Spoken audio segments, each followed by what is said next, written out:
Assalamualaikum warahmatullahi wabarakatuh. Perkenalkan, saya Fajar Haryan Ibuno dengan NIM 14123060 dari kelas Ekonomi Manajerial EMK akan membuat video yaitu tugas ujian tengah semester. Dalam soal yang diberikan oleh Pak Hafid, diketahui yang nomor 1 KID-nya adalah 500 min 3px dikurangi 2py dikurangi 0,05m ditambah 4a. Lalu untuk px nya diketahui Rp235.000, py nya Rp275.000, lalu iklannya Rp500 juta, jadi a nya 500. Selanjutnya pendapatan konsumen atau M Rp40 juta. Lalu untuk poin A kita akan menghitung KID. Kita tinggal memasukkan apa yang sudah diketahui ini ke dalam rumus KID-nya. Jadi KID 500 min 3 dalam kurung PX nya 235 dikurangi 2, PY nya 275 dikurangi 0,05, untuk M nya 40 dan ditambah 4 dalam kurung 500 iklan. Nah, hasilnya 500 dikurangi 705 dikurangi 550 dikurangi 2 ditambah 2000, hasilnya 1243. Karena Ki dalam 1000 unit, maka jumlah barang X yang dibeli itu adalah 1.243.000 unit. Oke, lalu yang selanjutnya poin B, apakah barang X dan Y merupakan substitusi atau komplementer? Nah, kita perhatikan tanda koefisien di depan PY yaitu min 2 atau negatif 2. Artinya X dan Y dipakai bersama-sama. Jadi barang X dan Y adalah barang komplementer. Sebaliknya, kalau tanda koefisiennya positif, seperti misalnya ini ada contohnya KID 500 min 3px ditambah 2py. Nah, kalau harga Y naik, orang akan beralih membeli X, berarti substitusi atau barang pengganti. Lalu selanjutnya poin C, apakah barang X termasuk barang normal atau inferior? Nah, kita perhatikan lagi koefisien di depan pendapatan atau di depan koefisien M ini ya, yaitu negatif 0,05. Koefisien ini menunjukkan hubungan antara pendapatan konsumen dan permintaan terhadap barang X. Karena nilainya negatif, berarti ketika pendapatan M meningkat, permintaan terhadap barang X justru menurun. Barang yang permintaannya turun saat pendapatannya naik disebut barang inferior.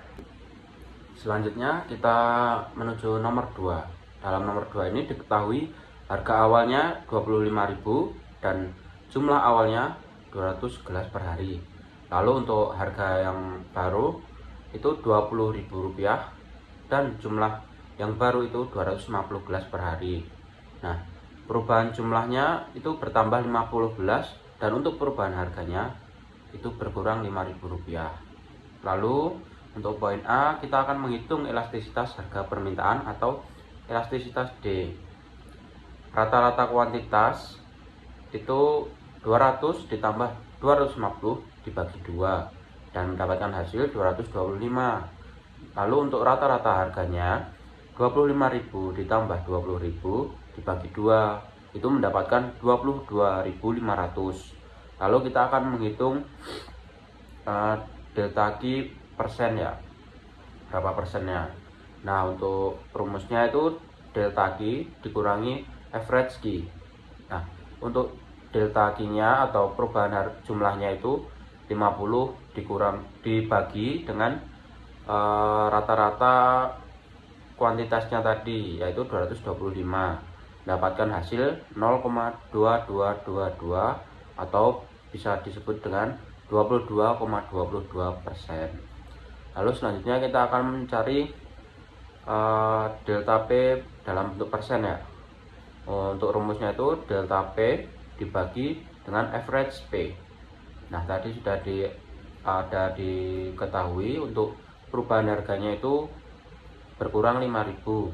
Nah, itu dibagi dengan average P-nya yaitu 22.500, mendapatkan hasil negatif 0,2222 atau negatif 22,22%. Nah, untuk elastisitas demand-nya itu 0,2222 dibagi dengan negatif 0,2222 itu mendapatkan hasil negatif 1,0. Lalu untuk poin B, jelaskan apakah permintaan itu elastis, inelastis, atau unitary. Nah, kita mengklasifikasikannya bergantung pada nilai absolut dari nilai tadi yang sudah kita cari, yaitu elastisitas demand. Nah, sudah didapatkan tadi hasilnya negatif 1. Nah, itu nilai absolutnya sama dengan 1, jadi termasuk dalam permintaan unitary.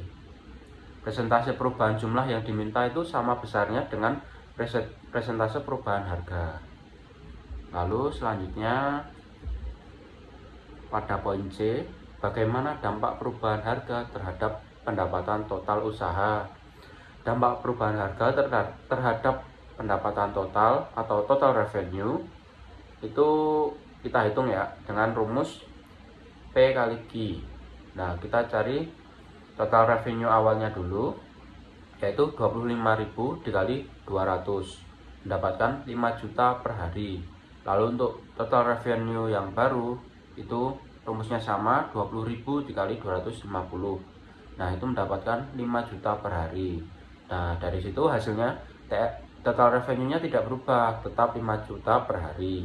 Untuk kesimpulannya, penurunan harga dari 25.000 menjadi 20.000 meningkatkan jumlah penjualan, tetapi tidak mempengaruhi pendapatan total karena elastisitas permintaan bernilai 1 atau unitary.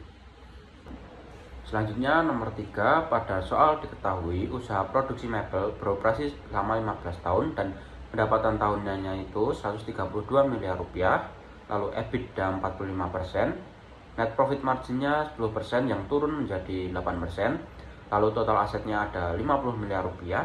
Nah, perusahaan ini memiliki opsi keputusan strategis. Yang pertama itu menjual perusahaan, yang kedua meningkatkan tim pemasaran, yang ketiga membeli perusahaan kecil senilai 40 miliar dengan payback 15 tahun, yang keempat investasi bisnis baru, dan yang terakhir menempatkan dana pada obligasi 9%. Nah, di kasus ini saya memilih dua framework. Yang pertama itu analisis SWOT. Nah, dalam analisis SWOT perusahaan ini untuk kekuatan atau strength-nya itu usahanya itu sudah mapan selama 15 tahun kan, sudah lama. Lalu EBITDA-nya tinggi yaitu 45% dan brand-nya juga sudah cukup dikenal. Nah, selanjutnya untuk kelemahan atau weakness-nya, perusahaan ini mengalami penurunan laba bersih dan juga terlalu fokus pada satu lini produk. Nah, untuk peluang atau opportunities-nya, potensi pasar mebel domestik itu masih besar dan juga peluang digital marketingnya itu masih terbuka. Nah, juga masih bisa ekspansi melalui akuisisi. Nah, untuk ancaman atau threat-nya, kompetisinya itu semakin ketat dan harga bahan bakunya itu meningkat, serta perubahan tren desain yang selalu berubah-ubah. Nah, untuk framework yang selanjutnya, yang kedua, analisis ROI dan alternatif keputusan. Dalam analisis ROI ini, yang pertama itu menjual perusahaan. Nah, ROI-nya 0 karena risiko rendah dan catatannya itu aman tapi tidak ada pertumbuhan. Yang selanjutnya, meningkatkan tim pemasaran. Nah, ROI-nya itu belum diketahui, kurang lebih dianggap 0 lah, dan resikonya sedang tapi memiliki potensi jangka panjang. Lalu yang ketiga, akuisisi perusahaan kecil. ROI-nya 6,67%, resikonya menengah dan payback-nya itu cukup lama, 15 tahun. Nah, selanjutnya membuat bisnis baru. Nah, ini ROI-nya tidak pasti, bisa 10 sampai 15%, dan resikonya itu cukup tinggi. Membutuhkan riset tambahan, mungkin membutuhkan dana tambahan ya. Nah, yang terakhir, investasi obligasi, ROI-nya jelas 9%, dan resikonya rendah, returnnya tinggi dan stabil. Nah, dalam analisis ROI ini, saya lebih memilih untuk investasi obligasi. Karena apa? Nah, kita hitung dana diinvestasikan pada obligasi itu 9% per tahun. Nah, asetnya itu 50 miliar kan, dikali 9%. Jadi per tahunnya itu mendapatkan 4,5 miliar per tahun. Itu tuh lebih tinggi dibanding ROI akuisisi yang 6,67% dan lebih aman dari resiko bisnis baru. Nah, berdasarkan analisis SWOT dan ROI, keputusan yang paling optimal adalah menempatkan dana pada instrumen obligasi dengan imbal hasil 9% per tahun. Alasannya itu tadi, memberikan return tinggi dengan resiko paling rendah, menjaga stabilitas keuangan di tengah penurunan margin laba, dan perusahaan tetap dapat meningkatkan pemasaran secara bertahap tanpa perlu ekspansi besar. Terima kasih.